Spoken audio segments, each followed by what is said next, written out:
Hello, Jim. How you doing? I almost said country music's Frito Bandito. Look like a villain with that mustache. Well, now, you've got one yourself. I know. But you look more villainous than I do. No. Let's take a vote on that. I want to ask you if you remember something. Okay. About 20 years ago, we were out at the Nashville Speedway, and they had a, quote, celebrity race. And it seems to me that the Glaser brothers were in it. Roy Drusky, I think, won it. Jim Ed Brown, Farron Young, I was in it. Do you remember this? I certainly do. Yeah, I was in that. I had never raced before that night. It was a frightening experience for me. How about you? How did you do? I think the only ones I beat were the Glaser brothers. Roy Drusky was right behind me at the beginning of the race, and I felt his bumper against mine. I mean, he was impatient to get past me, and he actually just bumped me until I thought, I'm going to get over and let this man by me. Where did you finish in this race? Oh, I think I finished somewhere out on Gallatin Road. I see. Let me show you a couple of pictures. The reason I brought it up because somebody brought this book to the show tonight. I'm going to show you a dumb picture, which is of me in a helmet.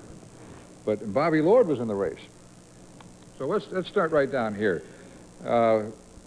This is a, I'm sorry, you see there's Bobby, and then there's a dumb picture of me in the helmet.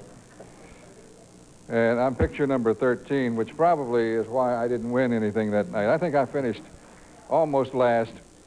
I thought I beat you. I'm sure you did. Let me show you another picture. I just saw, this is kind of a point of interest.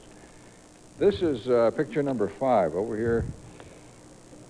Marty Robbins started his racing career at the Nashville Speedway, and this is Marty accepting a trophy for the first time he ever won a race out there. Looks a little sweaty, and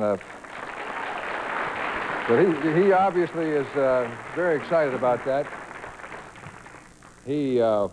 That's the reason Marty Robbins always sang at 11:30 on the Grand Ole Opry. Did you hear the story about the night he won that first race of his? You know, the winner, they give the checkered flag, and he does a victory lap around the racetrack, and then he's supposed to give it back to the flag man. Marty got the checkered flag and circled the racetrack and went out the exit and left and took the checkered flag with him. Yeah. He probably said, hey, I'm late for the Opry.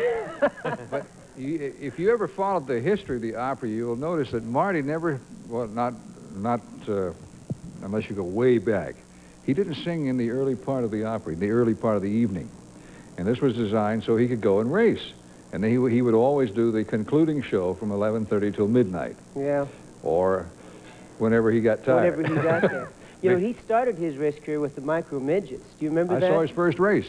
Did you? I saw him and Hawkshaw Hawkins. I helped build that racetrack out in Smyrna as day labor, as building the bleachers. When we weren't on the road, we went out, his whole band went out there and built the bleachers and built that ratrack. You were working for him at the time, weren't you? Yeah, that's right. Well, I thought you... The only reason I brought it up is I knew I beat you. I didn't beat anybody else.